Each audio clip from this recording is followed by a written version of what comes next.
Hello, everyone, and welcome back to another episode of the Turning Point podcast. My name is Lara, and I am joined by Lewin once again. How are we doing? I'm going well, thanks. Yourself? Not too bad, not too bad. It's a Saturday night as we're recording this, so I'm very excited that I don't have to get up in the morning for any reason, which is just good. I like a good sleep in. Hence why we're recording this in the first place at this time of night. But yeah, very excited, doing well. Very busy at the moment, as is life. But not doing too bad overall. We're not doing too bad. Having a good time. I've been playing a lot of Cyberpunk recently. Very nice with the 2.0s and the whatnot. The 2.0s and the Phantom Liberties and all of that. But yeah, no, doing well. What about you? How's things going? Yeah, things are going pretty good. Been watching some Doctor Who. Tell me something new. Watched Dunkirk for the first time. Oh god. Good movie. I enjoyed it. I'm sure it is, but it's probably got terrible sound mixing. Actually, that's something I found very interesting. That for the first time, I didn't have problems hearing people over music. I can't say that. Did you hear that recent? I actually sent this to you. The recent news that apparently, Nolan's in talks to do 2 Bond films. Yes, you did send me that, and yeah, it's not confirmed or anything. It's just that that's kind of what's been going around. I think the latest rumor is that, of course, with all these rumors, it's meant to be a 60s based Bond, which, that'd be cool. Probably even earlier, actually, because the books are set in like the 20s or something. 20s, 30s. I think the 30s, 40s, because I think it's past. I can't remember. It's around. It's at some point, at some point around then. It's at a place in time before the 50s. Yeah, I'm excited for that. If that happens, as long as it's sound mixed properly. As long as I can hear it. If I can hear it, I'm good. Speaking of hearing things, did you hear the new Doctor Who theme? I did. The new 15 theme and Ruby Sunday's theme? I did hear that. I only heard the Doctor Who theme. I didn't hear... Oh, no, I did hear 15's theme, sorry. I did. I like it quite a bit. I'm assuming that theme's only going to be for the 60th. At least the way it is. It's a very busy theme. There's a lot going on with it. Like I said to you in a text message, I think the start of it's a bit too over the top. Like, I already like the change between the RTD theme, the first couple of Murray Gold iterations, to Matt Smith. Like, that's already such a drastic change to the opening that, like, even at the time, like, I don't think it's a bit much now because it's just become like normal for me to have that kind of extra bit in the opening. But, like, at the time, I definitely remember thinking at the time, hearing that theme, I was like, I didn't love or hate it or anything. I was just like, it's just a bit much for the opening. Yeah. This is like that back in the day, but also, like, dialed up to 11. Like, the opening of this theme, just the first 10 seconds is just way too much. At the moment, I'm kind of chalking it down to being a live performance. Because there's not as much sound going on. might be mixed differently. Yeah, for sure. That was wild. Though I was like, it's also so different to just what the Doctor Who theme sounds like. Like, you've got the da-da-da-dun in the background, but it's, like, so kind of subdued by all the, like, loud fucking horns and shit going on. I'm just like, what is this opening? Like, this does not even sound like the Doctor Who theme remotely. But then once it gets into, like, the main melody, it actually sounds really good from that point forward. Yeah. It reminds me, a lot of people mentioned it. It reminds me of the movies opening. When it gets into the swing of it, and I like that part of it. Oh yeah. When the logo appears in the movie. Yeah, But there's been a lot of big Doctor Who news coming out recently. Like, we are certainly gearing up for the 60th. I honestly don't know when this episode is coming out. It'll be in either October or early November. Who knows? Man, the 60th was such a good episode. It won't be that late. It'll either be like... It'll be end of October or like start of November. It depends on how quickly I get this edited, because, I'm very busy. Yes. But... what was I saying? There's like a lot of stuff coming out. A lot of stuff. We've definitely got confirmation that, Russell is going to be doing at least 4 series. So that's going to take us through to 2027 or something? The man looked at Justin Nathan Turner? Jackson? What the fuck his name is? Nathan Turner. John Nathan Turner, yeah. The man looked at John Nathan Turner and went, fuck you, I want the fucking rain. So I think... Yeah. How many seasons did Nathan Turner do? He did from 18 to 26. He did 8 years. So... Yeah, Nathan Turner did... Yeah, because when he took over, that was the same year that Tom Baker left. Yeah. So when there was all the drama going on. So if Russell does four seasons again, that puts him on par if we don't include the specials. But that's kind of, there's just some stuff I wanted to kind of briefly talk a little bit about at the start there, just kind of throw them out there. But what have you been up to lately? What have you been doing? We've obviously both been watching Series 4 of Doctor Who. We are going to be talking about that in a little bit, but what have you been up to lately? What have you been doing? It's been I've got my work going on that usually takes up the majority of things. I've been enjoying Resident Evil 4's DLC, Separate Ways. Separate Ways, yes. Isn't it crazy that that has me more excited to play Resident Evil 4 than Resident Evil 4 does? I'm gonna be honest. I'm more interested in playing that than I am playing Resident Evil 4, although I will obviously play 4 as well, of course. But, I'm very much. I don't know. Separate Ways just looks good. Yeah, it is. I haven't finished it yet. I'm up to chapter 4 of it, out of I think 7, and it's a really nice little addition to the game. I've been playing the heck out of the Mercenaries mode, with Ada and Wesker now added, and wow, beautiful. They are both way easier to utilize than most of the other characters. Yeah, the only Mercenaries mode I played was in Village, and I'm going to be honest, I wasn't a fan of it. No, Village is not a good example of the series' mercenary modes. Actually, that's not... I think I did play a little bit in Resident Evil 2, because Resident Evil 2 has Mercenaries as well, doesn't it? No, it doesn't. The remake, does it not? No. No, it has DLC mission or side mission, yeah, or it's got something a few unlockable side thing. Missions. Yeah, no, sorry, never mind. That's not what I'm thinking of then. Yeah. Been enjoying some Resident Evil 4 again. Yeah. I won't go into details, but as always, I've progressed my watch through of Classic Who. I've finished the 3 seasons. 20?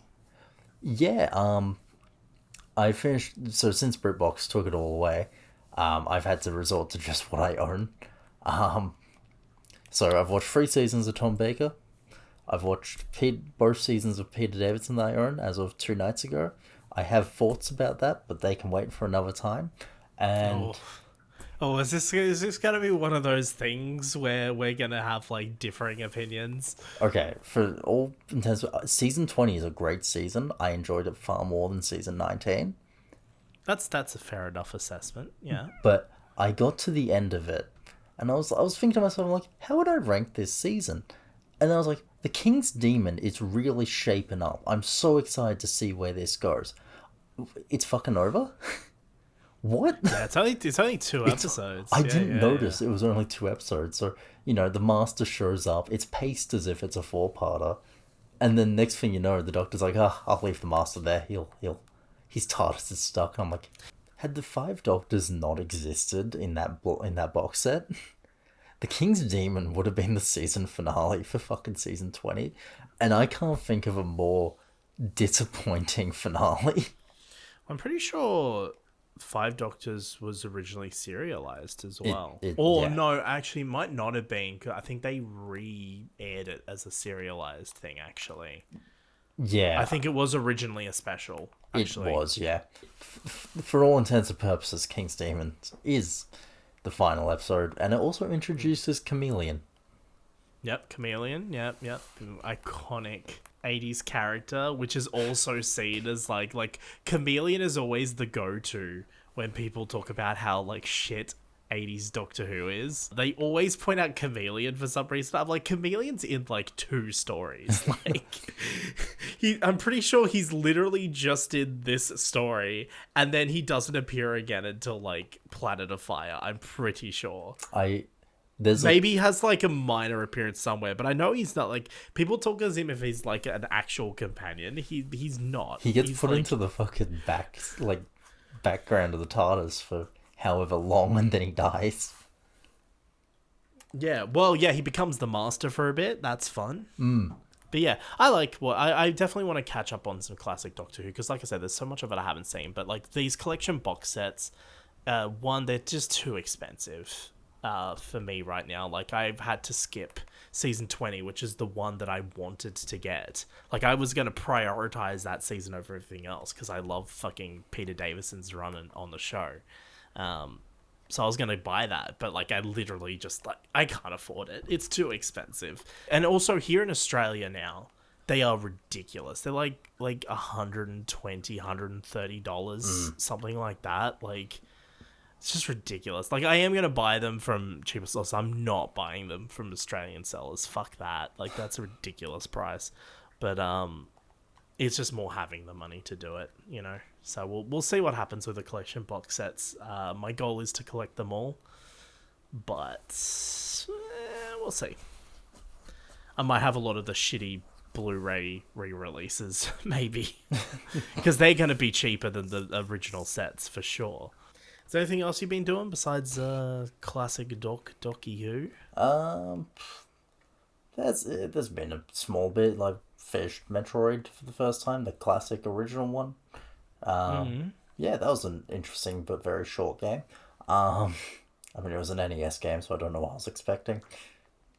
Yeah, it's been just kind of chill, miscellaneous things. Done a lot, but nothing that would really pinpoint.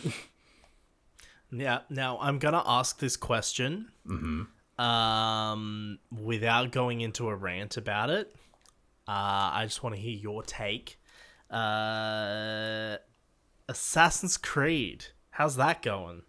I played a little bit, but I enjoyed it. I'm not going to say anything. I'm not saying anything. You have the floor.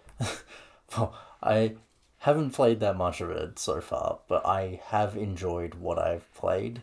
It's got the skeleton of Valhalla, unfortunately, but it feels... Well, it was originally concepted as Valhalla DLC, yeah. Yeah, but it feels very much like more AC1 Unity kind of feel. I appreciate it a lot more than I did Valhalla and everything on launch, I think.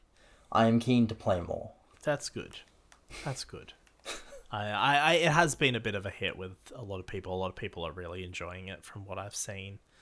I'm not going to play it. I was just curious because you were playing it and I kind of made fun of you for it. Yes, you did. Yes, that was a silly little jest, by the way. I didn't mean absolutely anything. You burnt my soul. The moment I was online playing it, I knew I would get a comment from you. I knew it was coming. Yeah. Did you like that I went to the effort to screenshot it as well and then crop it and then send it to you just so you knew exactly what you were playing? Oh, I did. Yeah. Well, I'm glad you're enjoying it. Yeah. A lot of people seem to be enjoying it. I have said many times in the past, Assassin's Creed is dead. And I'm just not gonna play it. Yeah. Plus, it also ties to Valhalla, which means I'd have to play that too. And I was like, I want to do that. Yeah, that's fair. That I understand. I'm looking forward to it. I'm going to be playing some Assassin's Creed games soon, though. I'm very excited because we've got some anniversaries coming up next year. and it's obviously the 10th year anniversary of Black Flag this year. So I'm going to be playing a little bit of Assassin's Creed in the future for videos that I will be making for my new channel, which I should probably talk about. The floor briefly, is yours. Yeah. Oh, thank you. How the turns have tabled. In the time since our last episode, I have launched my new channel. I've been kind of not so secretly working away at it for like most of this year. And I launched a few videos, got a few videos up there, and I just launched a new one today on Avengers. I've also been experimenting with shorts as well, so I've been like clipping the videos and then like making a little like 60-second short or whatever. So far, all the shorts have way more views than the actual videos do, which is to be expected. Yeah, I don't know, that's just something I'm kind of experimenting a little bit with on that, because YouTube actually has like a remix feature, so you can actually go to like a video on YouTube and click remix, and you can you can clip it and turn it into a short, and then you can add like text and shit like that, and then it just uploads directly to your channel. Oh, cool. So yeah, I made a couple of shorts focused on that are clips from my Tomb Raider video, my Tomb Raider 2013 video, which were focused on the cancelled Tomb Raider Ascension. I made a clip on the secret 4th Doctor TARDIS control room in LEGO Dimensions. I was tempted to put, in the text for that, I was tempted to put the not-so-hidden TARDIS interior, but I thought I'd just leave it as hidden TARDIS interior, because I guarantee you there's still probably people that don't even know that the 4th Doctor actually has 2 TARDIS interiors in that game. I wasn't aware that you could go to the other one. You can't. Oh well, you should watch my short, and then you'll learn how to. I did a short of me getting chased around Castle Dimitrescu by Lady D and one of the Dimitrescu daughters. I titled that video, the short, I titled it Peak Resident Evil Village. Which is obviously a reference to when I talk in the game about how I think Castle Dimitrescu is like the peak of that game. But, you know, and I just launched one today with my Avengers video of me attempting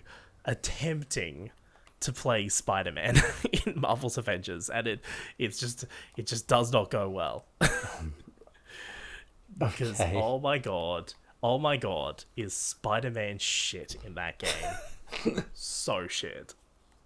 Like, anyway, so that's fun. But they're all just like clips from my larger videos. But yeah, they've all gotten way more views than my videos. But yeah, the main reason why I'm bringing this up is because obviously this podcast is released on my old channel, so I just thought I'd bring it up because it has been something I've been doing recently as well. Got a few videos out there. There's a lot of good stuff to come. We've got a video on Red Dead Online going to be dropping at the end of the year. We've got a video on Lego Star Wars, the Skywalker Saga. We've got Resident Evil 3, which is now the second video I've made on Resident Evil 3. Son, think you like Jill. I did a video on Gran Turismo 3. I also did a video on Doom 1. So there's a bunch of really great videos coming to the channel. And then, yeah, I'm working on some stuff for next year at the moment. So yeah, that's what I've been working on. So go check that out, I guess. Yeah. And what else have I been doing? Oh, of course, I've been playing Cyberpunk. It's literally all I've been doing for like the past 2 weeks. I didn't even know you liked that game. I don't even like Cyberpunk at all. What are you talking about? Madness. I'm sorry to insinuate this. I started a new playthrough when they dropped that new character, because I wanted to kind of see how that kind of plays out, like how different the game is. And I mean, it is a very different game to what it used to be. What are the biggest changes? Mate, the patch notes alone for this 2.0 update was like pages and pages.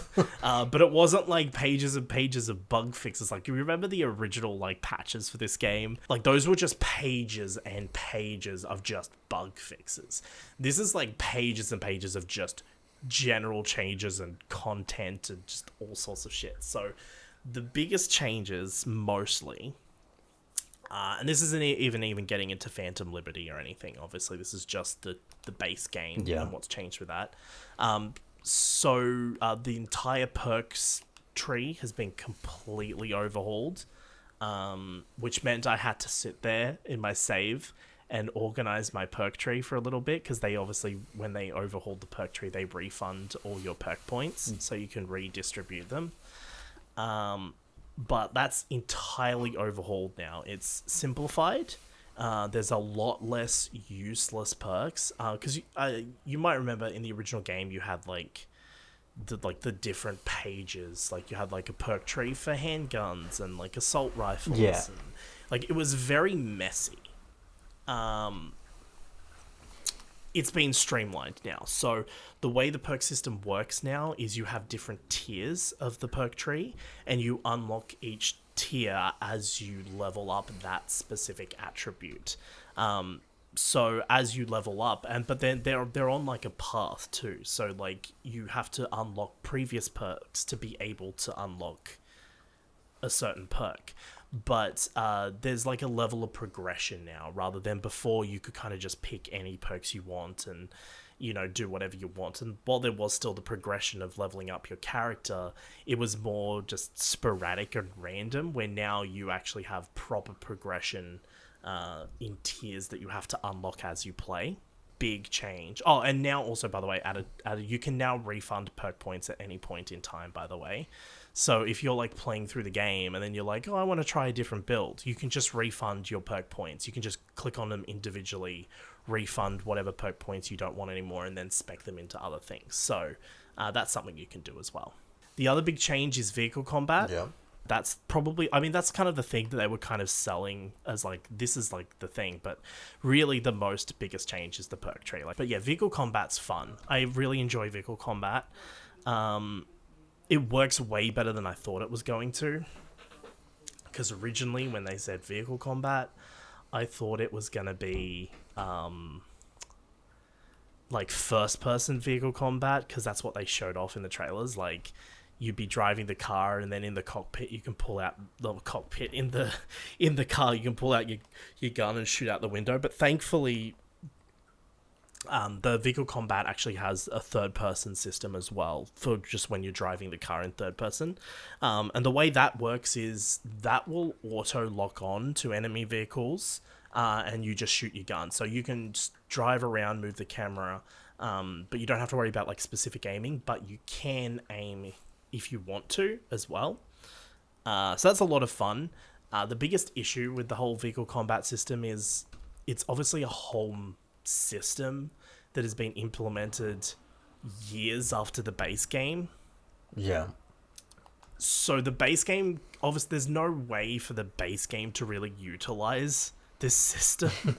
Phantom Liberty does utilize it, but it really is mostly just more of like a side thing that you can now do. So you will now have like vehicle missions where you need to go and these are part of another thing that they've added into this new update is anyway, so it's those kind of things. So you will now you'll just be like going around the city doing whatever, and if you're near it, you'll have a little blip appear on the map. And that signifies that you can actually go and then steal that car. And basically you will steal the car and then you'll take it to the place. And there are various different types of that missions, but they mostly involve combat because the people you're stealing from are like the different gangs in Night City. So they will come after you. So that's kind of how they've utilized it. Because again, it's like something that's too late for the base game to implement in any real meaningful way. Yeah. You actually also now have cars that actually vehicles that actually have weaponry built in. So similar to like Pan Am's like truck with like her rifle that you can control, you now actually have cars that have built in. Some of the old cars that you could buy like as V, like you could buy in the original game, some of those now have built-in weaponry as well. I noticed I was jumping into one of my old cars from my vanilla playthrough back in December 2020. And I jumped into that, and now all of a sudden that has fucking machine guns that come out and laser sights that can come out of it, and it's actually built into the car, which I was like, oh, that's fucking sick. Like, they've actually gone back and added weapons to some of the old cars. So that's cool. Cyberware. That's the biggest change, actually. They completely overhauled cyberware and how that works. So now your armor isn't dictated by your clothing anymore. It's actually dictated by your cyberware. So the specific types of cyberware you equip will actually increase your armor now. And now you also have, there's these new abilities that you level up just by playing the game, and that also ties into your armor now as well. So as you progress through the game, you'll just get more armor as you progress, but the cyberware is actually the biggest influencer on how much armor you actually have. Yeah, they completely overhauled the cyberware, but they've also made the cyberware much cheaper than it was originally, because one of the biggest criticisms of that game was that the cyberware was too expensive, and the majority of players would not be able to get some of the top tier cyberware. Like most people wouldn't get to experience. So they've significantly reduced the cost of cyberware now. However, it's not at the expense of progression, because now you only have a limited amount of cyberware you can have at any one time, because like in the Cyberpunk Edge Runners anime, there's a limit to how much you can actually have.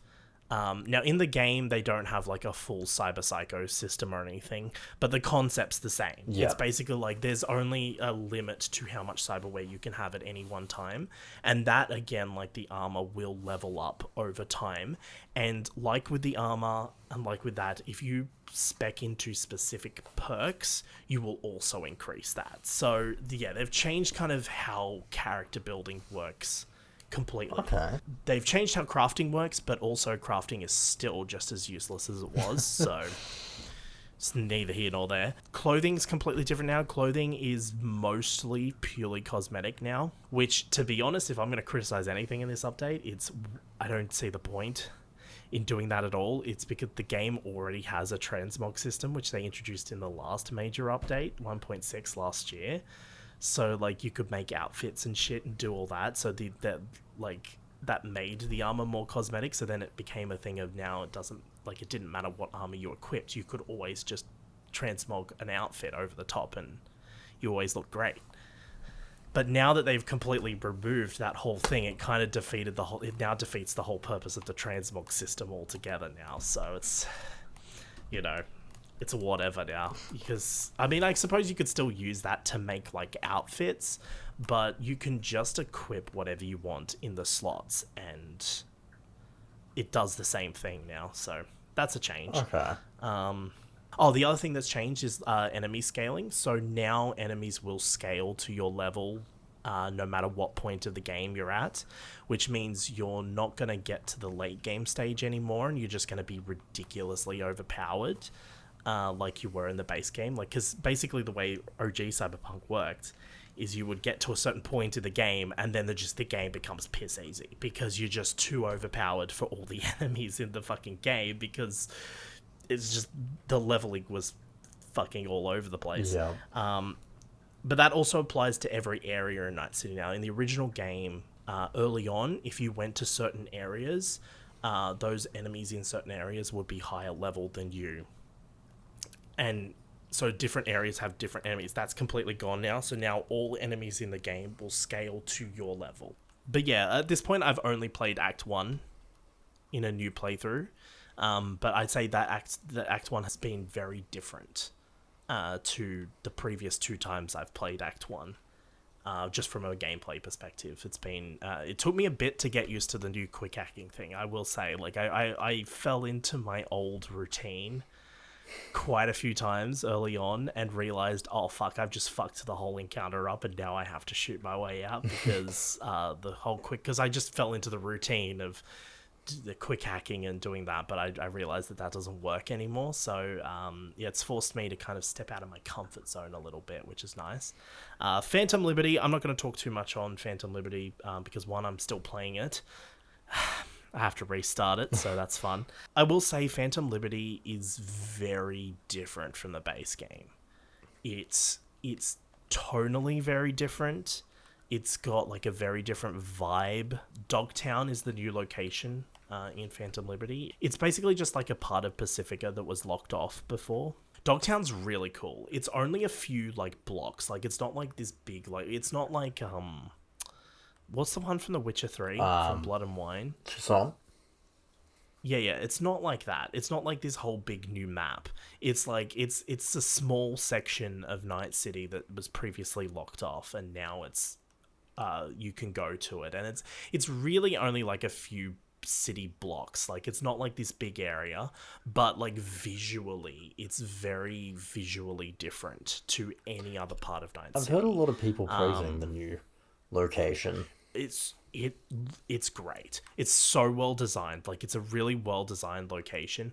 But the other thing, and this is something that someone did bring up, is because over the years Cyberpunk has kind of become this testing ground for NVIDIA graphics cards now. They were talking about how that Dogtown is lit so differently to the rest of Night City. A lot of that is a creative, not just a creative thing, but it's a lot of more of a technical thing, because now, you know, Cyberpunk's taking advantage of things like path tracing, and, you know, like when they designed Night City originally, they weren't designing Night City with that in mind, obviously, because that wasn't a thing. Yeah. So now that they've got that new technology and, you know, they've become that testing ground, it's allowed them to design Dogtown to take advantage of that, like properly take advantage of it, rather than being an afterthought that's added later on. And yeah, like I said, like it's very tonally different. Like Phantom Liberty genuinely feels like you're playing a completely different game. And it's kind of weird. I will be real. When you're in Dogtown, when you leave Dogtown to go to the rest of the city, it's kind of weird just how like isolated Phantom Liberty feels in the game. Now it does tie into the main game in the like Songbird promises a cure for V's relic condition. Just from the content itself, the new location, the story, the tone, the vibe, everything is just so separated that it feels like a different game. And that's one thing I've been really impressed with. I like that, you know, they've managed to tie it into the main game in a way, but it also is its own thing. That does it? I heard from a friend, it could be wrong because he hasn't actually played the DLC. Does it give a new ending? Yes. Okay. It does. Okay. I don't know anything about that ending. I don't know how to get it, but it does offer a new ending to the game. Be interesting to see. I don't know if I'm going to try and see if I can get the new ending. That's what I'm going to aim for. But if I don't get it this playthrough, that's all good. We'll try again with my 2.0 playthrough and we'll see what happens. But yeah, there is a new ending to the game. Cool. I'm assuming V survives. That's what I'm assuming the ending is. I don't actually know, but I'm just going to assume that, you know, you get out, which is honestly not something I'm a fan of. I'm going to be real with you. I kind of would prefer it if there was a new ending, it would stick to the true cyberpunk genre fashion of just being kind of depressingly bad. Not bad in like as in like it's bad writing or anything, like just bad as in like it's not a happy ending. Like that's not what this genre is really about. I'm not talking about Cyberpunk the game, I'm talking about the genre of it. Like if you look at any Cyberpunk, like Matrix, you know, like it has kind of like a positive ending, but also like Neo dies. Well, he did die, and then that kind of changed. So you like your main character dies, you know, Ghost in the Shell ends on a hopeful note, but it also kind of has this really like fucked, depressing ending. You know, it's just kind of like a trope of the genre. You know, Edge Runners, for example, is that's certainly an ending. So it's kind of a trope. So yeah, if like, so going into the DLC, like, obviously the big thing that was revealed early on, it's not a spoiler, is that Songbird promises V a way to save her life and, like, a cure. And just me, narratively, like, that's a cool idea. I would like to do that. But also, like, thematically, I just don't think the idea of V having a happy ending fits the game or the cyberpunk world, the cyberpunk genre, everything. I just don't think it fits. So, well, once I experience the ending, I might have more to say on that. But for now, the concept of V surviving or, you know, like, having a happy ending, just, I don't think it works. But, you know, we'll see what happens. Yeah. We'll see what happens. But as for the DLC's great. It's a bunch of great missions, great set pieces. You know, Idris Elba's great in it. He's really good. He fits in. He just slips right into the game. He fits in so well. Johnny's in it quite a bit. Hooray! More Keanu. So we got a lot more Keanu Reeves. I will say that Phantom Liberty is probably... and maybe it's like recency bias, maybe. But I do think it's probably the best content the game has to offer. To be honest with you. Not just gameplay-wise, but sort of like, I just think writing-wise, like story-wise, like it's such a really cool, fun little story. It's got lots of twists and turns in it. It was promoted as a spy thriller, and it is most certainly that. It is very much like, you don't really know what anyone's motivations really are. You know, like, you know, is Solomon Reed friend or foe? You know, like, there's a lot going on there that's, I'm not going to spoil any of it, of course, for you. But I will say there's a lot of twists and turns and a lot of, like, reveals and things. It's very, very juicy stuff. So I do think from a writing perspective, it is the best the game has to offer. That's not to say, like, to take away from a lot of the really good stuff that the base game has as well. You know, like, I think Cyberpunk originally, its best stuff was the side quests.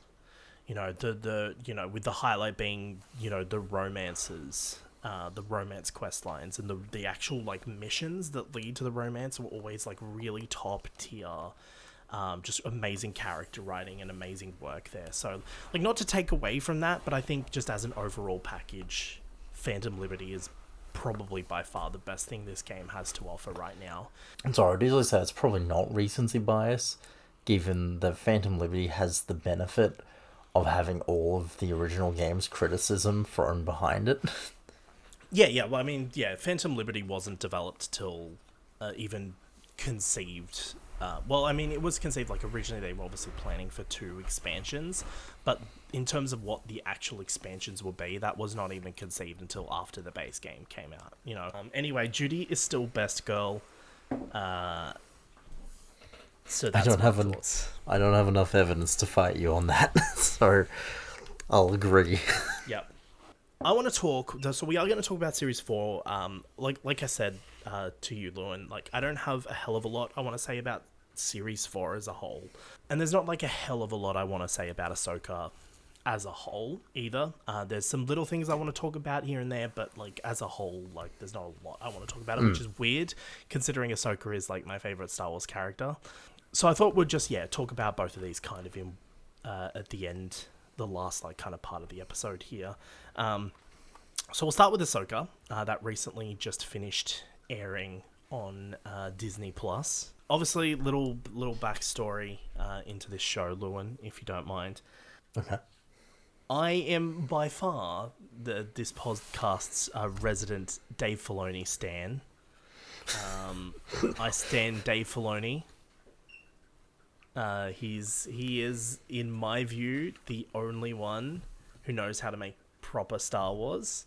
Ahsoka has just proven that fact more than ever before to me.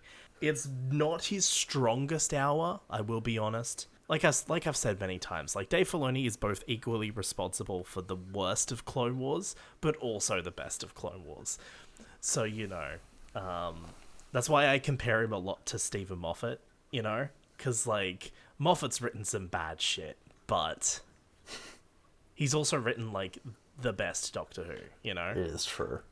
Ahsoka does feel more episodic with some episodes, but it has the same problems that pretty much, I think, all of these Disney Plus shows are starting to have, and that is, and we're seeing it with the Marvel shows as well, is that these shows aren't treated or written as TV shows. They're written as movies. They're made as movies that are then split up into 25-minute chunks. And so as a result, and it's the same with Obi-Wan Kenobi, you get a lot of... You will get a few episodes of these shows that literally nothing happens. Yeah. Like, stuff happens, but nothing happens. It's just... it's inconsequential shit. It's just... Ahsoka doesn't have a lot of that, thank goodness. Like I said, Ahsoka does feel a little bit more episodic with a couple of its episodes. Like, there's definitely like a couple of its episodes that are very standalone compared to the rest of it. Episode 3 is the example I kind of come to. Absolutely nothing narratively really happens. Kind of proving your point here. Is episode 3 where they touch down on the planet for the first time, and that's at the very end of the episode. Episode 3 is the, like, 20-minute space dogfight. Oh, right, yep. Yeah. I mean, look, I love seeing Ahsoka stand on a fucking spaceship in a spacesuit with her lightsabers deflecting blast as much as the next Ahsoka stand. But when you look at that episode, literally nothing happens. And when I say nothing happens, narratively, Ahsoka and Sabine find out about the hyperspace ring. The problem is as the audience, we already know about it. So it isn't new information. All it is just characters finding out about something that we already know. So as a result, nothing really actually happens. See, it would be different if we didn't have an entire end scene with the hyperspace ring in the previous episode. Let's say if you cut that out, right? Let's say if we're experiencing the realization of this thing. Maybe we've only heard about it, like they're planning to build something, whatever, like in the first 2 episodes kind of sets up. But then the first time we see it is when Ahsoka and Sabine see it. Then that actually has some kind of narrative significance to it. But when it's just characters finding out information that as the audience we already know, it's just pointless at that point. You know, it pushes their story forward, but it means absolutely nothing to us as the audience because we're like, oh, okay. That's my biggest problem with the episode, is literally that's the only thing that happens in the entire episode, and it means absolutely nothing to us as the audience. Yeah, I see that. That whole opening bit with Ahsoka training Sabine feels very disconnected from the rest of the episode anyway.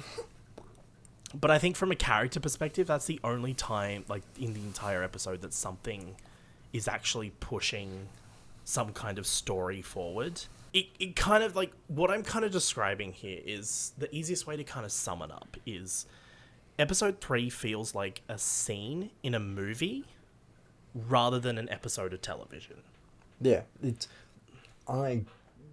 like those, in using Star Wars as an example, it's those exact moments where, you know, a big plot thing happens, and then like, we need to jump to the other place, and then it star wipes across the screen, except what you get for the next 30 minutes is what happens in between the star wipe, where you're like, oh, why?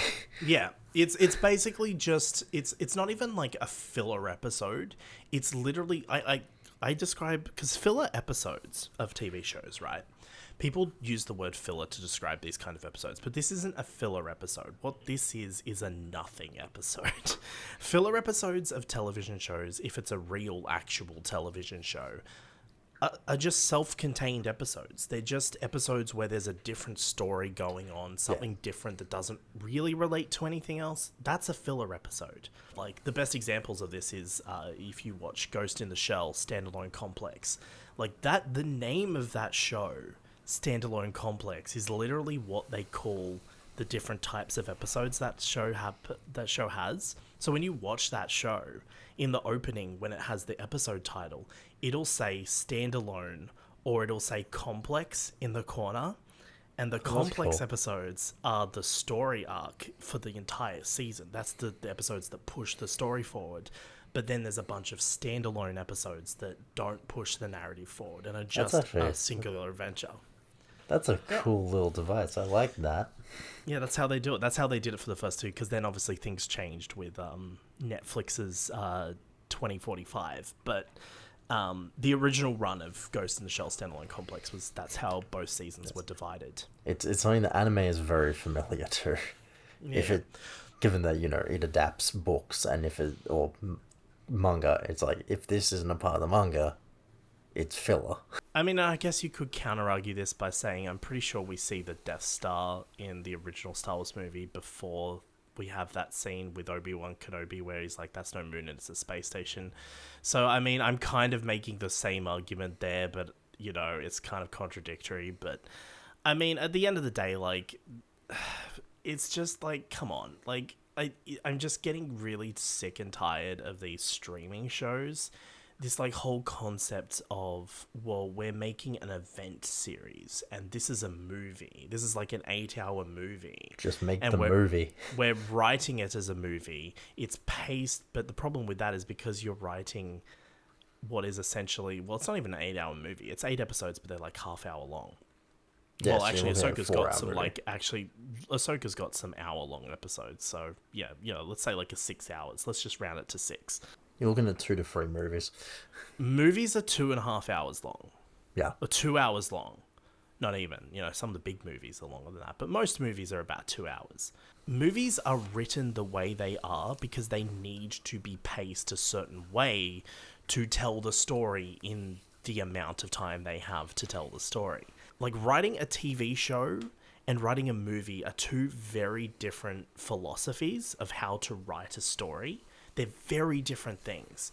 And when you're writing these shows as movies, you end up with these kind of problems. And Ahsoka is no different. But, like, The Mandalorian is more episodic. Yes. Than Ahsoka was. Mandalorian actually feels like TV. It does. Like, it is episodic. Like, there's a difference between writing an 8-hour long story and writing 8 episodes of a TV show that have a story arc, but are episodic. Mandalorian is very episodic. Season 3, not as much, but season 1 and 2 especially are very episodic. But then you look at shows like Boba Fett, Obi-Wan Kenobi, Ahsoka, all the fucking Marvel shows, like, like The Witcher, season 3 specifically. Like, all of these shows, it's just, I can't, this is why I can't do these shows week to week. I just can't. I tried with Ahsoka. I got to the second week and I just went, I'm out. I can't do this. Because we had the first 2 episodes released in 1 week, and then we had episode 3, and I watched episode 3, and I'm like, that was literally just a waste of my time. I can't do this week to week shit. So overall, that is my biggest criticism of Ahsoka as a whole, is even though it is Dave Filoni, it is my boy, and he's doing good work, I still have to call out fucking streaming event series shit. Pisses me off. Anyway, what did you think of Ahsoka? I, without thinking of it, had the exact same issue as you. My main issue with, because I enjoyed it a lot. Some of it is actually peak Star Wars for moments. At character moments, it excels. At special effects are fantastic. It and Andor are the 2 best looking Star Wars shows to me.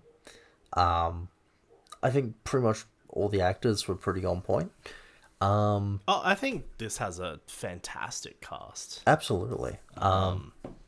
Especially the late Ray Stevenson. He's fantastic in this absolutely. show. His characters.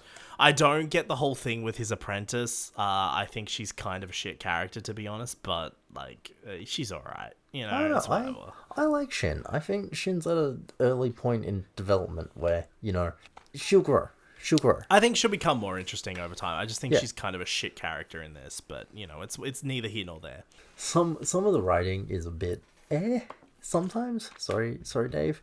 I think this is a Star Wars thing in general. The way that anything after the original trilogy has played out, everyone's fucking incompetent, and it's actually painful to watch when when it's all that's going on. Honestly, I think that is also a symptom of this whole streaming shit as well. Yeah. Like, I'm going to be honest with you. I think writers are being forced to overextend stories and plots, and the only way to do that is to make the characters incompetent. It's an issue. It's not a Star Wars thing. It's not a Marvel thing. It is happening across the board in a lot of streaming shows. Like, people will just be incompetent for no fucking reason, just so the plot can be extended an extra episode, you know? Like it, I get you. I can see that. My like Mon Mothma is my main takeaway. Of you look at Mon Mothma in Andor, which I know you haven't seen, but in Andor, Mon Mothma is actually a great character who doesn't take anyone's shit, who gets things done for a not yet there rebellion. And then you get to the point where she's finally got a rebellion and she's sitting down to some dickhead who's like, "Oh, I don't think that's real." And it happens for five episodes. He's also a character from Resistance, by the way. Yeah. I'm pretty sure it's the same actor too that voiced him in Star Wars Resistance. Well, good on him for keeping it up, but also fuck that guy. I think he's a shit character. I mean, to be fair, Star Wars Resistance is a shit show. So, yeah. Do you want to know why it's a shit show, Lewin? Why? I'll tell you why it's a shit show. It's because Dave Filoni had nothing to do with it. Didn't he? I thought it was his third show. No, it wasn't his show. He only concepted the show. Oh, okay. Like, he came up, like, he was contracted to concept the show, and I'm pretty sure he came up because they contracted him to come up with a show for the sequel trilogy era. And then he did it, but, like, then he handed off the show to someone else. Like, he had nothing to do with the show after that. I'm pretty sure he wrote the pilot episode. Concepted the show, and then fucking fucked off. The more you know. Yeah, and then it was written by a completely... It's the same as Bad Batch. Like, Dave Filoni's not involved with the Bad Batch. I think he's a producer on it, but, like, there are so many ways you can get a producer credit on a show. It's in a movie. It's not funny. Like, I'm not even kidding. Some people get producer credits just for existing. This is true. This is genuinely true. Like, the person just exists so they have a producer credit on a show. That doesn't mean they had any involvement. So I do think Dave Filoni was a producer of the show because he was kind of the head of the animation department, but he wasn't involved directly with the show. Okay. Yeah, with Ahsoka itself, something that got me, it's another side effect of Disney Plus and having an overarching scheme. The whole series to me feels like episode 3 in a way, because a lot happens, but nothing happens at the same time. Ezra getting home is the only payoff to the end of the season, and Thrawn, there's no real payoff at the actual finale beyond that. And I also want to add to that point as well. I think that's because there's going to be a season 2 as well. No, there will be. Because Balin does nothing all season and then goes and stands on a cliff. It's a literal cliffhanger. I think Dave's probably concepted this to be multiple seasons. Because we know the whole Heir to the Empire... Like, this is building up to Heir to the Empire. And we know that's probably... Like, we know that's several years away. So I have a feeling that this is being concepted to be kind of... to fill the gap, along with, like, Mandalorian, which I've already talked about the Mandalorian season 3 finale. Like, I do not agree in any way doing a season 4 for that show, but we know they're doing one. So, like, it does feel to me like right now where they're at with these shows is they're kind of just filling in time. Yeah, which is a terrible way to do it to me. Like, it's a terrible way to do it, but I guess it really depends on whether like how it's kind of paid off, because, you know, like, the payoff to season 1 is getting Ezra home and, you know, Thrawn's return and all of that. Ahsoka, Sabine are still stuck in this other galaxy. Yeah. So like, what is season 2 gonna focus on? The pacing of it just doesn't make me satisfied. Episode 3 and 4 can be one episode, and episode 7 and 8 could be a single episode. 100%. I think 5 is too standalone-ish, and 6 are too standalone-ish to be combined in anywhere. I mean, that's the whole reason why they released 2 episodes at the same time when they launched the show. It's because those episode 1 and 2 work as a package. But if you watched like that episode week to week individually, I don't think those 2 episodes work at all. If episode 3 and 4 were just merged into one episode and we just condensed it down a bit, Despite going into all of its faults, I did enjoy it. It did excel in quite a few places. As much as I say that Ezra Getting Home wasn't like the best season finale, I still felt quite emotional when Hera saw him. That paid off for me. The emotional character beats paid off. The grander story beats did not to me. That also comes back to another reason why I like Dave Filoni so much, is because he's very good at character. I think that's something he's always been strong at, you know, like as Dave never does anything for no reason. It's always to build towards a character arc more so than it is a general story arc. Ezra is fantastic in this season. Absolutely. Like, the casting is nailed. One thing I do wish that the Star Wars shows need to do is get rid of the contact lenses. Like, seriously, get rid of them. The bluest eyes. It does not matter if he does not have blue eyes. Honestly, who cares? Just like with the Rebel characters across the board, I think they're all really good. I wish Hera had more to do in this series.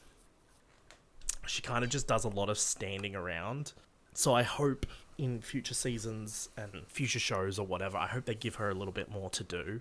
Natasha is fantastic as Sabine. Rosario Dawson, I think it's the most comfortable I've seen her in the role, and it's like easily the most I've enjoyed her in the role as Ahsoka. And it's not like it's like a departure from what she did in Mandalorian either. Like, it's kind of like a natural evolution of that. It would make sense that Ahsoka is a very different character in this point in time than what she was in the Clone Wars. It would make sense that there's a lot of differences, and I think Rosario does bring that to the role. Speaking of bringing stuff to the role, don't know her name, but whoever played young Ahsoka in the Clone Wars flashbacks, don't know what your thoughts are on that, but she was fucking great. Yeah, I thought she was good. I'll be honest, I didn't really take note of her performance as much. I was a little bit maybe too enraptured by Hayden at the point. But... Well, here's the thing, is like what makes her performance so good is she's not just playing young Ahsoka, she's playing old Ahsoka as young Ahsoka. Like, it's a layered performance, and it's like just for the few scenes that she's in, she's really good. I love episode 5 so much. Episode 5 was a solid episode. It's kind of weird because I'm usually the one that complains about fan servicey stuff. But here's the thing. It really just comes down to how it's used. Fan service in service to the plot as opposed to fan service for the sake of fan service. Fan service that has meaning over fan service that has no meaning. Like Ahsoka and Luke being in the same frame as each other and talking with each other, but literally saying nothing of any importance to narrative, plot, character, anything. That's fan service. I don't know if you agree with me on that. It doesn't really fucking matter. But the point I'm making is, like, Ahsoka has no place in that episode whatsoever. And she's only there so they can put those two characters together. Be like, look, it's those two characters interacting. Isn't that cool? Where in this, it's different with, like, Obi-Wan Kenobi and this show. Like, I think it's very important for both of these shows to have Hayden Christensen. I think it's very important for Obi-Wan Kenobi to have Darth Vader. It had to be good somehow. Let me rephrase that. I personally am not a fan of Obi-Wan and Darth Vader fighting and meeting each other in that show at all. But I think it's important for Darth Vader to have a presence, and I think it's important that like those flashbacks with Anakin, while they're mostly just cool flashbacks, they do tie directly into the episode, into Obi-Wan's character arc in that particular episode, in a way. So, like, that's fine. And like I said, I think it's important that Darth Vader has a presence in that show.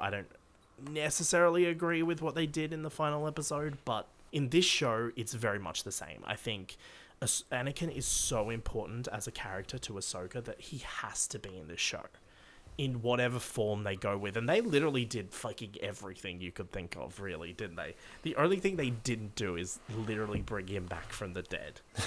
But they did everything. We had Force Ghost Anakin, we had hologram Clone Wars Anakin, the training hologram, we had post Return of the Jedi Anakin Vader shit going on in the world between worlds. They did everything but actually bring Anakin back from the dead. Yeah. Dave went wild. Let's just say episode 5 is genuinely, in my view, some of the best Star Wars. It's obviously not up there with Clone Wars finale. It's obviously not up there, but it's an important episode. I like that it was an episode that also kind of like, you know, all the other characters apart from Hera kind of took a sideline. Yeah. I think it was very smart to write Sabine out for an episode, because I think we really needed to get Ahsoka on her own away from Sabine for a bit. And as well, just for Sabine's character development, like, I think she absolutely needed to get away from Ahsoka. I think that was really important that she had episode 6 to herself as well, almost. But episode 5 is the big one. Episode 5 is like, if you grew up watching Clone Wars, episode 5 is the episode, you know? A lot of people complained about the Clone Wars flashbacks being like, oh, it's just like smoke. It's like... It's a hazy memory. It's a battlefield, for starters, so there's gonna be a lot of smoke. But also, it's the world... It's like, it's in the world between worlds. It's a vision... It's not real. So it makes sense that the place is all kind of hazy and smoky, and like it makes sense that it looks like that. Plus also budgetary, it probably was a smart move to kind of just like smoke the place up. I will just add a layer to it, kind of, because I don't believe we ever actually see the world between worlds in this series. I don't believe that Ahsoka went to the world between worlds. I think she just pretty much went to limbo, right between life and death. And that's how it's represented. And that haziness works very well for a limbo-like state where you're reliving aspects of your life. But also, like, this episode was also the conclusion to the Ahsoka-Anakin relationship. Yeah. Even though Anakin does appear as, like, a hologram in the next episode and, like, as a Force ghost at the end, this is, like... this episode specifically is like, this is Anakin teaching his final lesson to Ahsoka, and this is essentially like right at the end. This is especially like right at the end when he like shifts between Vader back to Anakin and then he disappears.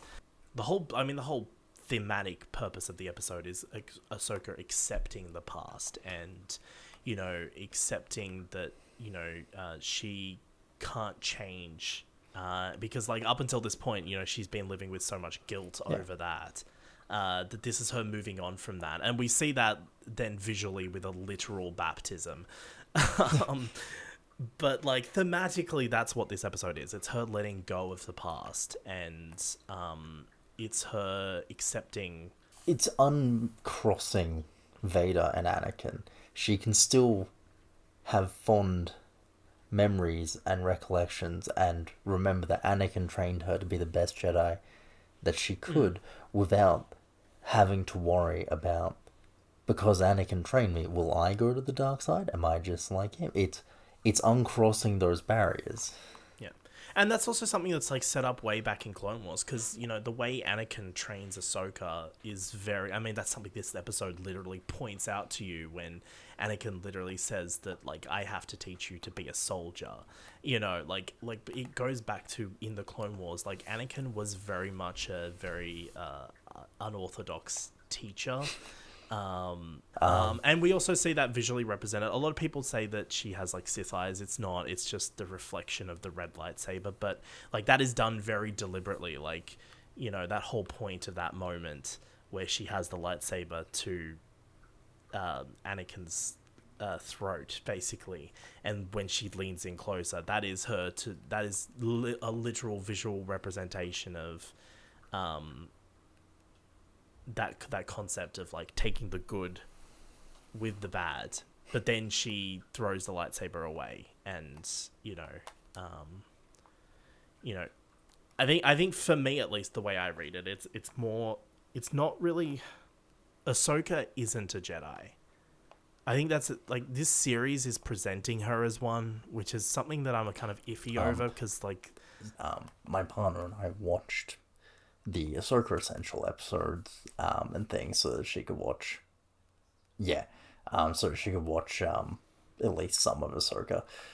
And one thing that's miffed her is she's like, Ahsoka got done absolutely dirty by the fucking Jedi Order.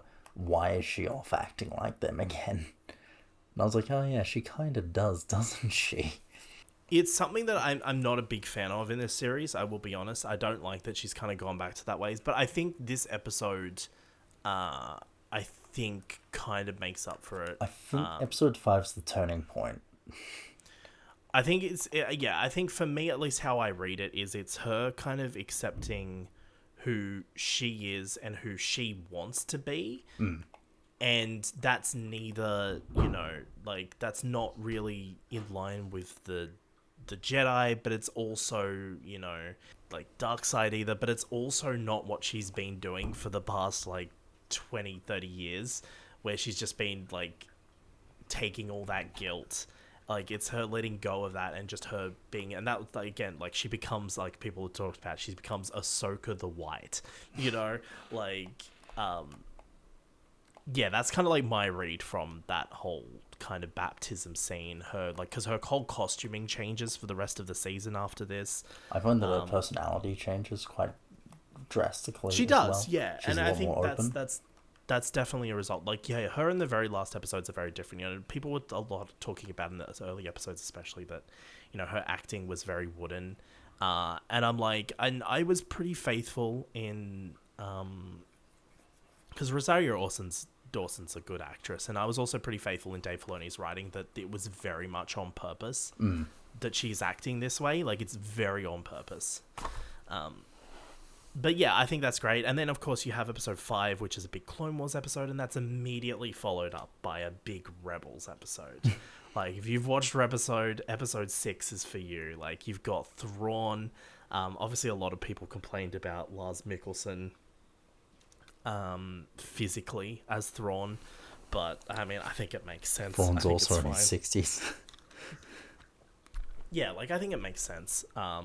And, like, he's just great. And, like, the moment he started talking just brought me back to Rebels. Like, the exact, like, the first words he said, I'm just like, oh my god. Like, this is Thrawn. Like, this is Thrawn. He's kind of like Ray Stevenson in this show. Like, both him and Ray are just kind of like, they just eat up the scenes they're in. And it's a lot in subtle ways, too. Like Ray's performance is a lot subtle. Like, has a lot of subtle elements to it. But yeah, like, that's the big Rebels episode. Sabine reunites with Ezra.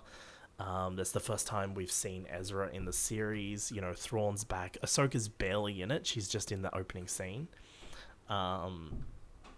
They kind of hint that the entire Star Wars saga is a story told by David Tennant. So that's fun. Which, speaking of, by the way, he was in this show way more than I thought they would. And like, I they were gonna have him in. Every second of him. He's so good. Just like he's just, yeah, look, he's so good. We'll talk more about David Tennant in a minute, but like, he's so good. But yeah, and then like, I don't really have a lot to say about the following episodes. Like I said, they could have been kind of combined together as one. Yeah. I do want to jump back to episode 1 very briefly. I did like that Clancy Brown was in there. Yes, I was enjoying. I love me a bit of Clancy Brown. Another voice actor to play the character in live action. So there you go. Yeah. I'm a little confused by the recreation scene from the end of Star Wars Rebels. Like, the final scene of Star Wars Rebels, where like they kind of recreated it in this show. The continuity is very off with that scene. I don't necessarily... And I'm not sure if it's meant to be a different scene or if it's meant to be the same scene. I think it's meant to be a different scene. It really bugged me because I'm just like, this is obviously a homage, but like Sabine has the same armor, she has the same hair. The only thing that's really off about that entire scene is she doesn't put the helmet on, and also Ahsoka's in a completely different outfit compared to that scene. So I don't know if it was meant to be the same scene or not. My kind of takeaway was it was a similar scene. That was kind of my takeaway from it, mainly because of the continuity issues. I'm just excited it's easier to accept it as a different scene. So I don't actually know if it's meant to be the same scene or not. I'm in agreement with you, mainly also just because Ahsoka's later outfit when she, after episode 5, is a lot more in line with what she was wearing at the end of Rebels. But that also like doesn't make sense because they've already found Ezra. But the whole ending, the whole point, that whole ending scene is Sabine and Ahsoka going off to find Ezra. That's like the point. Wasn't it? Because to me, it just had Ahsoka staring at Sabine. There was no words stated, so they can just kind of Then there was a voiceover. Was there? Yeah, there's a voiceover where Sabine says that Ezra's out there somewhere, and okay, disregard me then. Yeah, I did watch it recently, remember? No, I actually you have finished no Rebels. Excuse. Yeah, I don't really have a lot more to say about it. I think the final two episodes, two episodes are good. Like I said, they could have been one episode. There's a lot of setup for future seasons, or at least a season 2 at the very least here. So I'd be interested to see where everything goes. Obviously, there's the whole elephant in the room of recasting Ray Stevenson. Balin. So I don't know what they're going to do with that. I'm a little confused as to what's going on with him. Like you said earlier, like it's a bit random and a bit weird. He senses a greater plot coming, and that's apparently it. Yeah. But I thought the whole greater plot coming was that Thrawn was coming back. No, I think there's a different But I guess one. he's off doing his own thing. I mean, they showed at the end because they've got like the mountain statues of like the father and the son, and the daughters is crumbled, I think. So if I was to hazard a guess, I would say potentially Ahsoka season 2 is gonna maybe focus on what's going on in this new galaxy. I think it would be kind of shit if they're still stuck there and they've got their own storyline, but then we keep cutting back to Ezra and Hera and Thrawn's back, and like I would think that I think they should maybe save that stuff for later. So I think if anything, season 2 is going to focus probably on them getting back home. It's now that Thrawn's back in the main universe, that makes me actually weirdly a bit more keen for Mando season 4. Because I see that playing a lot more into that than I do Ahsoka season 2. I think same with like Hera and Ezra and that. I think they're gonna appear elsewhere in the meantime. All I will add on is that the night troopers, the dead stormtroopers, and their gold like desecrate armor looks fucking sick. That's it. Yeah, we've also got more Night Sister lore, which is pretty cool. But you know who is great? Who we absolutely stan? David Tennant. He was in Ahsoka. It's a big year for him. You know, he's in Ahsoka. He's in Doctor Who. He's in Good Omens. He's fucking all over the place this year. He's having a fantastic year. But in preparation for the 60th anniversary, now we were originally going to do this as a special episode, but like, yeah, fucking, you know, whatever. In preparation for the 60th anniversary, Lewin, I have been, we have, because you've been doing it too. We have been rewatching series 4 of Doctor Who. Obviously, because David Tennant and Catherine Tate are coming back. The 60th anniversary specials have a lot of series 4 energy, which is what I like.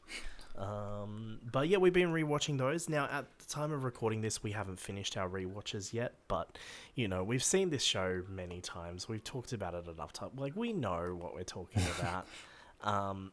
But yeah, it's a good time to revisit it, and this is actually the second time I've watched this series in, like, the past couple of years, too, because you remember when Flux came out and I needed a palate cleanse? Oh, yeah, that's right, I watched Series 4 and directly afterwards. I watched Series 4 with my partner. So this is probably the fourth time I've watched it in the last couple of years. Yeah. It's a banger series. Like, it's there's not a single bad episode No. in the entire series. There is an episode written by Gareth Roberts, which is Unfortunate. Unfortunate because it's actually a really good episode too. One of the weaker ones of the series for sure, but it's like still a banger fun episode. But yeah, that's a bit unfortunate. Which one was his episode again? Unicorn and the Wasp. Oh, I fucking love that episode too. Shit. Yeah, it's a bit unfortunate. That is but, unfortunate. It is a fun episode. It is a good episode. It really leans into the whodunit in a very campy way that just works. Very early New Who. Very. Yeah, it's good shit. It's good shit. But like even the rest of the episodes, again, the Sontaran two-parter, I would also say is probably one of the weaker ones of the series. Yeah. But like it's still good. Like it's still really good. It does something that you don't really see Doctor Who do often, and that's bring back a recent companion. But yeah, so I'm up to midnight. I believe you said you were up to the Doctor's Daughter. Yes. Yeah. Oh, that's the famous episode, isn't it? That is the famous episode.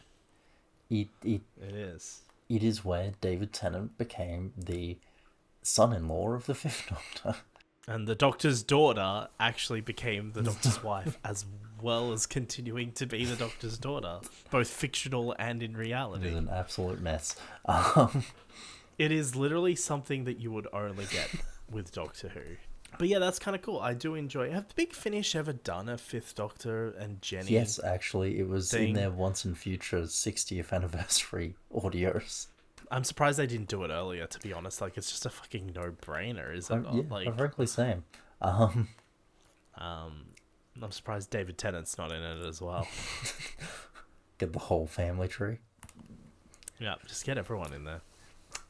Just the dynamic between Donna and the Doctor, I think, is just something that works really well. And I think it's something the series definitely needed, which is, I do think, the whole point. It's a dynamic that just fucking works because I think mostly because of David Tennant and Catherine Tate. They have fantastic chemistry. Like, they really do. They just work together.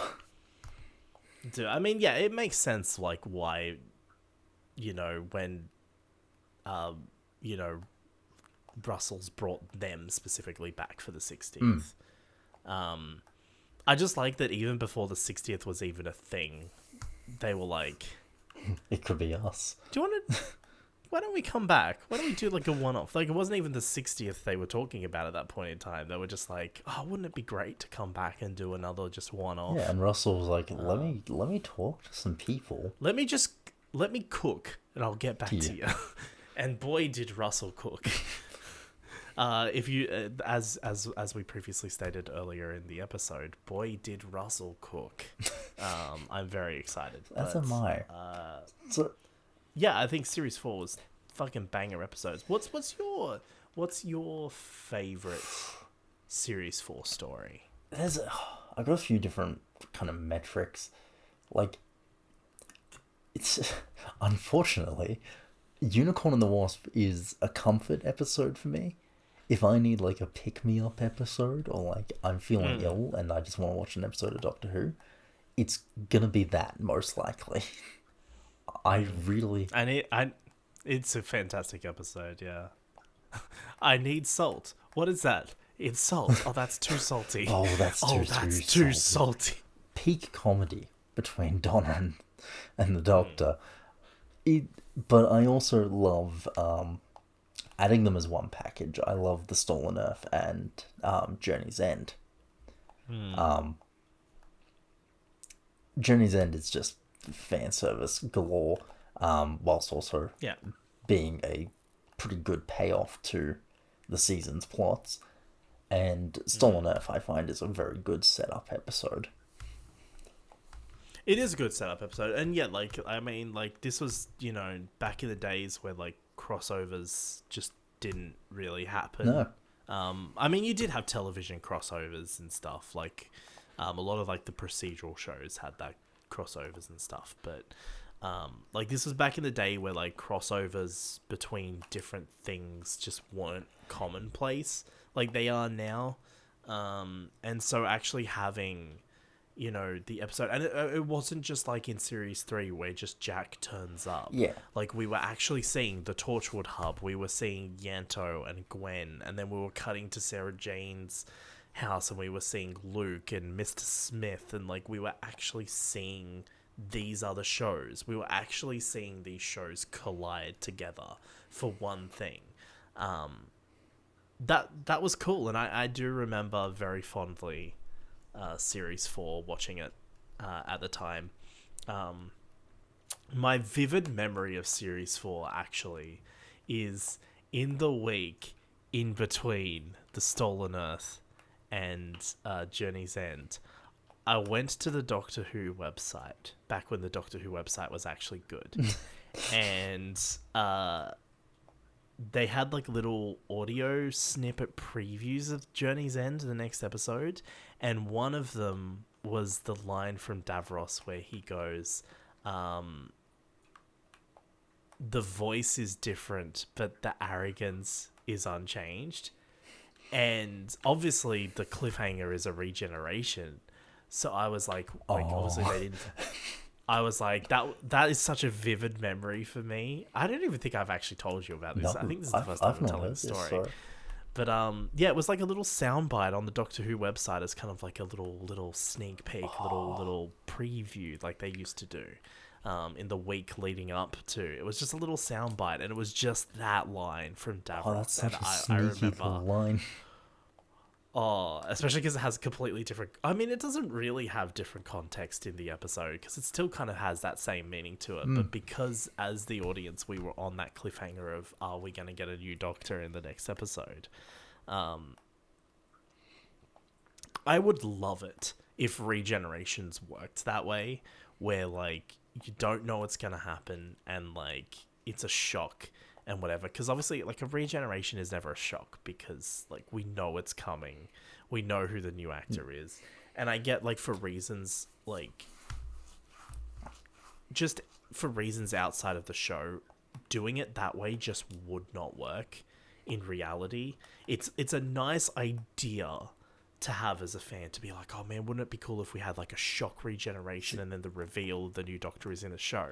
But like in reality, shows have to be filmed, and nowadays you will hear about it. Yeah, unless you're Chris Chibnall, in which case the entire show's under wraps and like no one knows anything about it. Let's just hire him for it. But like I mean, that's the whole thing. Like with every one of these Series 14 announcements, always came out before a piece of public filming. You know.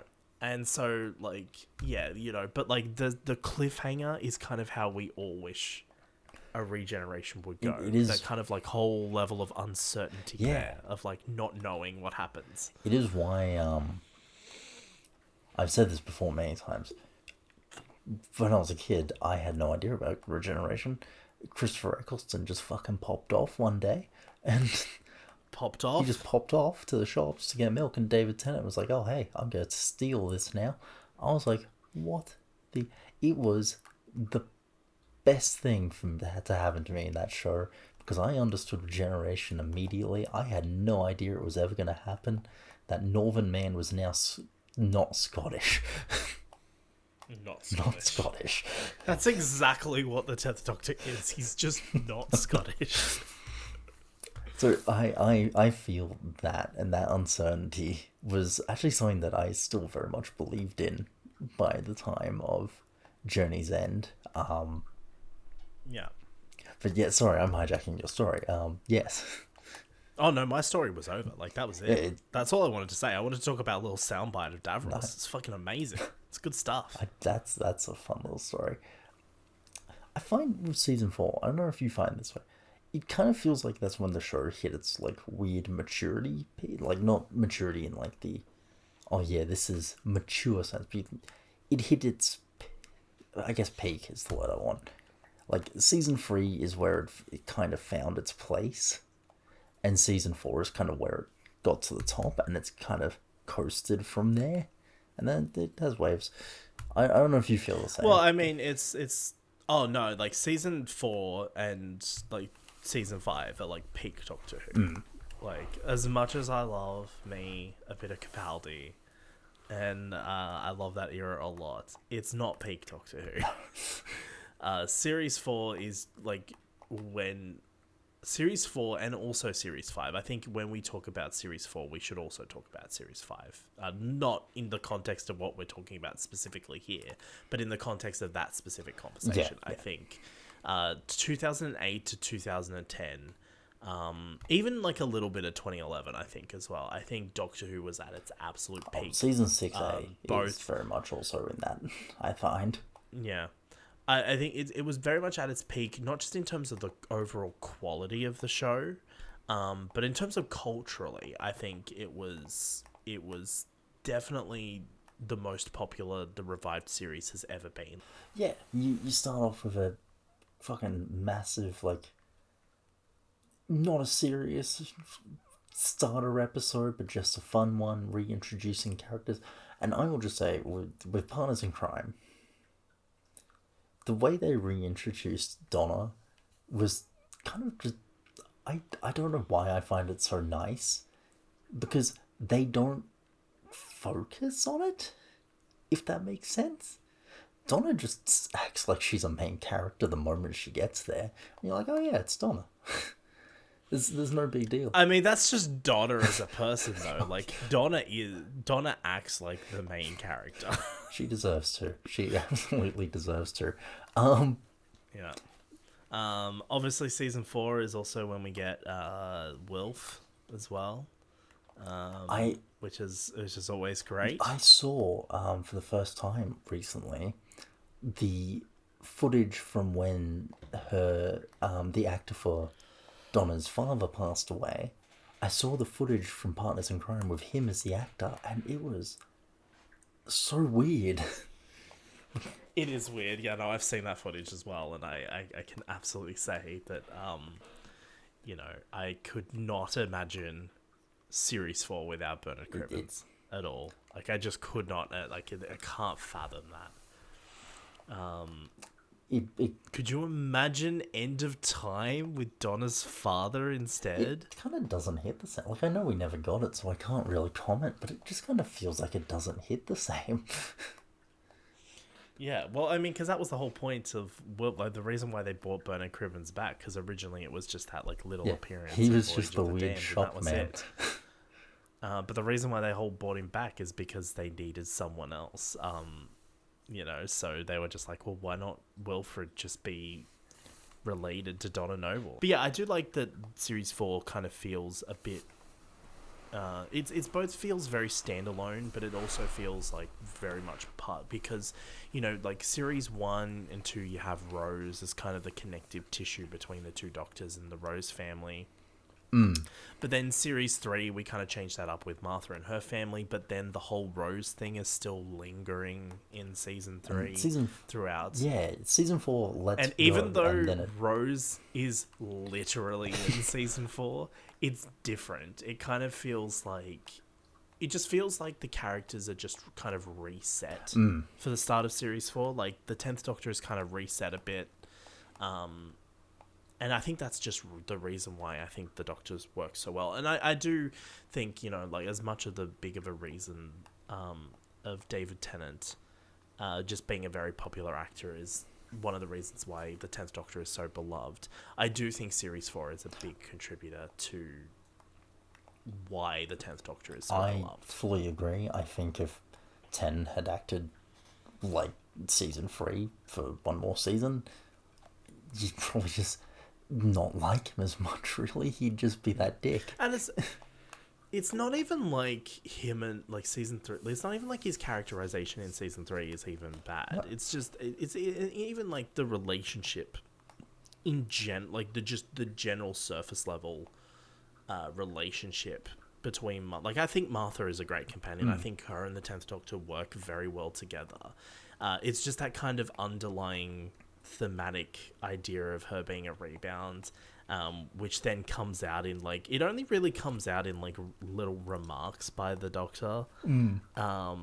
Little random things where, he just mentioned Rose and shit. Like, it's just like little shitty things like that. But like overall, and I think that works in this series as well. I think having that, having Martha step away allows her and the Doctor to kind of just more of a friendship focus without the baggage. I really like all of her interactions with the Doctor in this series. It very much has that same feel of the early season 3 episodes before it really started to... Well, there's certain episodes of season 3 where Martha and the Doctor just act like a companion and Doc without like any emotional or romantic baggage, and it resets them to that. Yeah. Of course, we can't talk about Series 4 without talking about another Moffat masterpiece. Silence in the Library. Yes, the introduction of the Lux Foundation. The only important thing to come out of that episode. Yeah, exactly. So obviously, I'd imagine when Moffat wrote that episode, he must have known. Surely by that point, he must have known, because I know it definitely wasn't, I don't think, public knowledge that Russell was leaving at that point. I'm not really sure, but he must have known that he was going to be taking over, because I don't see any logical reason why you would introduce a character like River Song unless you have future plans for that character. Yeah, I fully agree with that. Surely he's great mates with Russell. Surely Russell would have tapped him also, first. Just been like, yeah, that's fine. You can take over. So then when he wrote that story, he's like, oh, well, I have an idea, so let's just do that. And then so he introduced. Because, I think, like, could you imagine if they just did introduce River Song and then Moffat didn't take over and she never appeared again? That would have been so awkward. It would be just, like, really weird. So, like, I feel like he definitely, when writing that story, would have known. Which means he would have known in, like, 2007. But yeah, like, it's such a great two-parter too. Like, just ignoring the River Song stuff. Like, just in general, it's such a banger two-parter story. You got your classic Moffat spookyisms, his signature horror vibe that came hand in hand with the Russell T Davies era.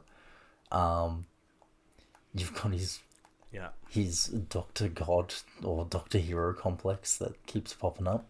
It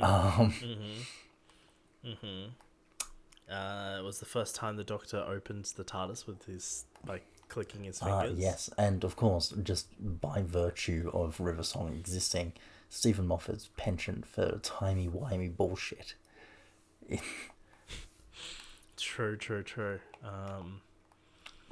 Who would have thought, like, back in the day that, like, when she said new haircut and a suit, she was talking about Peter Capaldi. Wild. That's all I will say. Season 4 has, I think, the highest payoff to later seasons out of all the RTD era.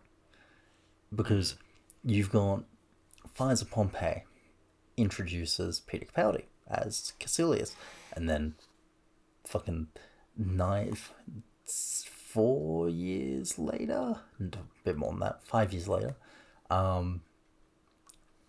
we get, oh, hey, look, the reason Peter Capaldi has Peter Capaldi's face is this. And then... That happened in 2015. So there we go. Yeah. Although that was kind of set up in 2014, so, again, not something that, like, I mean, to be fair, that's not something that he had to do. Like, you just leave it up to, we're just reusing an actor. Like, you don't have to explain this. But he did. And now... He certainly did, didn't he? It also happened in the fucking Viking episode. It's crazy to me how that is it's such an iconic scene, and it's such a great scene. And But it happens in the Viking episode of all the episodes that revelation could happen in. It happens in the most mid-season randomest episode. that has no consequences outside of a shielder. Yeah, and it also happens randomly in the he's episode. listening It's to like a the whole baby episode. crying, and then he's like, "Oh, my face." It's an amazing scene. I love it. It gave us. But yeah, River. like I think also like because of that, and also because of Moffat's episodes and River, and because the show also shifts to HD with the specials, 2008 and 2009 kind of feels like peak RTD era, but it also kind of feels like this transitional era between RTD and Moffat. With Series 5, because yeah, Series 5 is very different, but you know, the fact that, you know, you've got Moffat setting up River, you've got, I guess, unknowingly a bunch of setups for payoffs later on, even though they were unknowingly. Yeah. But I don't know, I feel like Series 4 just feels very different to Series 1, 2, and 3. Yeah. And it's a lot more bombastic and epic. From the theme tune alone. Yeah, the theme tune's different. It's the first time since like season 1, so 3 years it's been the same tune, and then suddenly we've got this booming backing track. This Murray Gold suddenly writing fucking music that's just all hero centered. It's epic. It's on the fly. You know, Doctor Who's suddenly really fast paced in a different way. And it kind of all builds up into obviously that big finale, which is kind of like a finale to the era rather than like just a finale to that season. Because obviously I know we got the extra year with the specials and we get, you know, more Sarah Jane and Children of Earth and all of that. But Journey's End does feel like the conclusion to the RTD era. Yeah, End of Time is the conclusion to 10. Yeah, End of Time is definitely the conclusion to the 10th Doctor specifically, but Journey's End feels like the conclusion to just the era as a whole. Like, everything that we've been setting up or, like, working with over the past few years, it all comes back in that final episode. Fucking Harriet Jones. You know, we haven't seen Harriet Jones for, like, 2 years, and then she just randomly pops up, and we're just like, oh, fuck, that's Harriet Jones, you know? Like, it's good stuff. Apparently, the Harry Jones was originally meant to be Mr. Copper from the Copper Foundation. Before I think the actor was not available at that time, and they just went with Harry Jones, and I think that was a far better choice, personally. Yeah, look, I don't have a lot to say on Series 4. I don't have much more to say about it, really. You know, like, we've talked about Series 4 in the past on this show at various points. So if it wasn't nearly 1 a.m, I could probably go on forever. But, like, I mean, I always wanted this to be kind of like a short little, just like appreciation type piece anyway. Just because it's like fitting for the 60th anniversary, since we're getting a kind of like the 60th is gonna, you know, kind of be more of a direct continuation of that particular era. Yeah. So, you know, it's just worth, you know, just covering on the show. That's why we didn't do it in our tier list episode. We kind of waited just to kind of talk about it here. So, yeah, we're not going to go really say much more about it, other than I think just for me personally, I still, you know, I love that, you know, just how Series 4 ties together, not just the RTD era, but within the context of itself. The character arcs like carry over, you know, they very much set up the ending with Donna. They very much set that up very early on in the series. Even though Russell tried to tie it to the 10th Doctor's regeneration, the whole Dr. Donna thing and your song must be ending soon. To me, I've always seen that as like the Ood is talking about the concept of the Dr. Donna, not the 10th Doctor's regeneration, but, you know, it's whatever. But yeah, and I mean, I would have absolutely loved to have had another series after this with David Tennant. I think there was so much more potential with where the character was at with the specials to do another season with that and actually, you know, have that lead to then what would be the regeneration at the end of the series. I think it would have been a very interesting thing to see Moffat handle what Russell left there. Well, I'm not even talking about like what Moffat was done with Series 5. I'm talking about a Series 5 as if they did a full series in 2009. Oh, okay, yeah. Like, I think there's a lot of interesting things you could do with the Doctor moving on from Series 4. But having that being said, I do like that Series 4 is the final season. I do like that I think we end on a high note in terms of the season finale, because like I said, I count the specials are counted as part of Series 4. So I do think we end on a real high note. Definitely do. Which is we good stuff. Good stuff. Good shit, like Waters of Mars. Waters of Mars, yeah. Now, I'm in my rewatch, I'm not going to be watching the specials. One, because I rewatched The End of Time more recently. And I just can't be asked, to be quite frank with you. I'm too busy for this shit right now. But I will be finishing off Series 4 as it is. Finishing that off. And yeah, like Series 1, I definitely say, like Series 1 and like Series 5, I think Series 4 is the series we should be looking at when we make when we talk about Doctor Who and what good Doctor Who is. You know, I think Series 4 is just as much a template that should be used as Series 1 is. 100%. And as Series 5 is, because I also think Series 5 is like really good for the most part. There's a couple of weird decisions in there, but like, I think overall Series 4 is way better quality, just overall in terms of every aspect. Yeah, it, like you said, it's a production team at its peak. They've all been on it for years. They know what they're doing, and you feel it. And then you do feel the step down when you get to season 5. But the fact that season 5 is still, but it's not even like much of a step down. Yeah.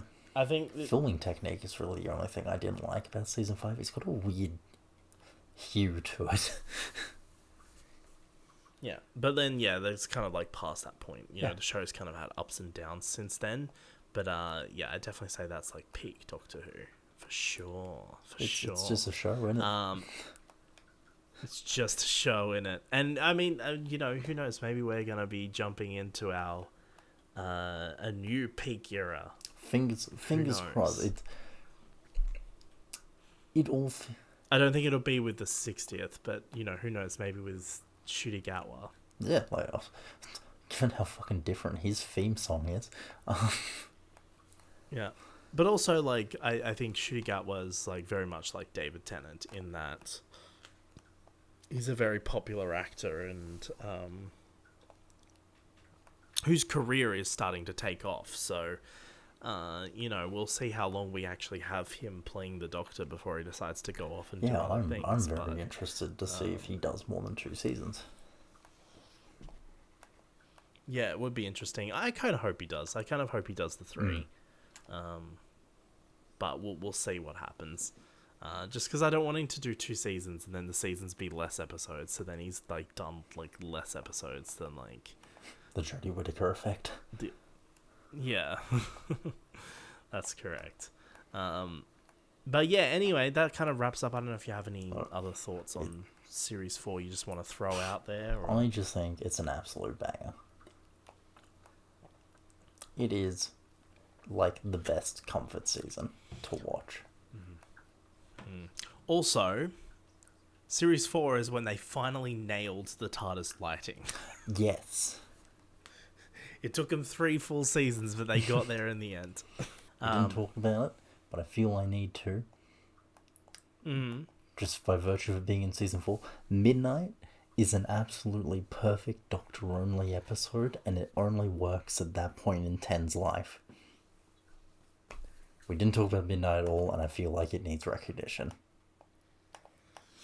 Yeah. Well, I'm up to that episode. That's true. You mentioned Midnight by virtue of that. That's where I'm up to, yeah. But like, I understand, like, it's wild how Midnight was conceived as the low budget episode. You know, like, we don't have a budget for this, so let's just do this. And it's just an example of how you don't need a budget.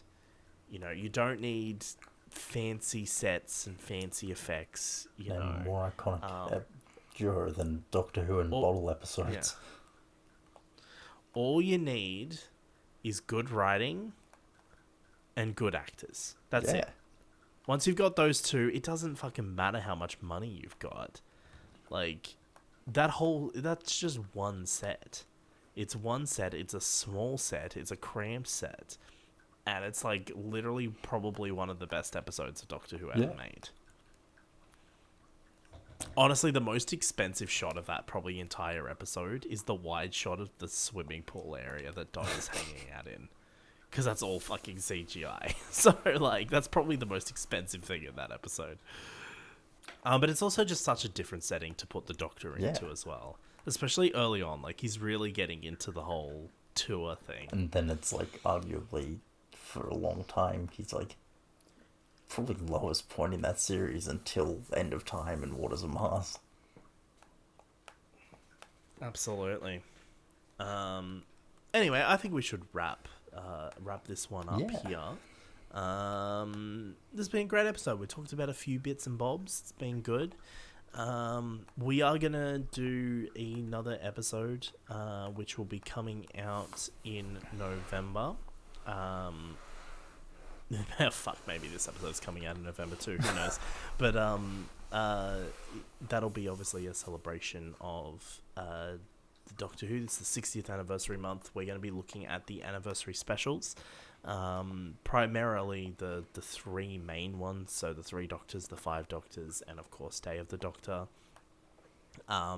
So that'll be up next. That'll be but it'll just be like this episode. It'll just be kind of like a regular episode where we'll just catch up and talk about a few things, but we'll talk about that mostly. Because Ahsoka is kind of like the last, outside of the 60th anniversary, it's kind of like the last big thing coming out this year anyway. I don't really think there's anything else coming out from memory. It is very early in the morning for us right now. Yep. If you couldn't tell by us slowly dropping off over the last hour.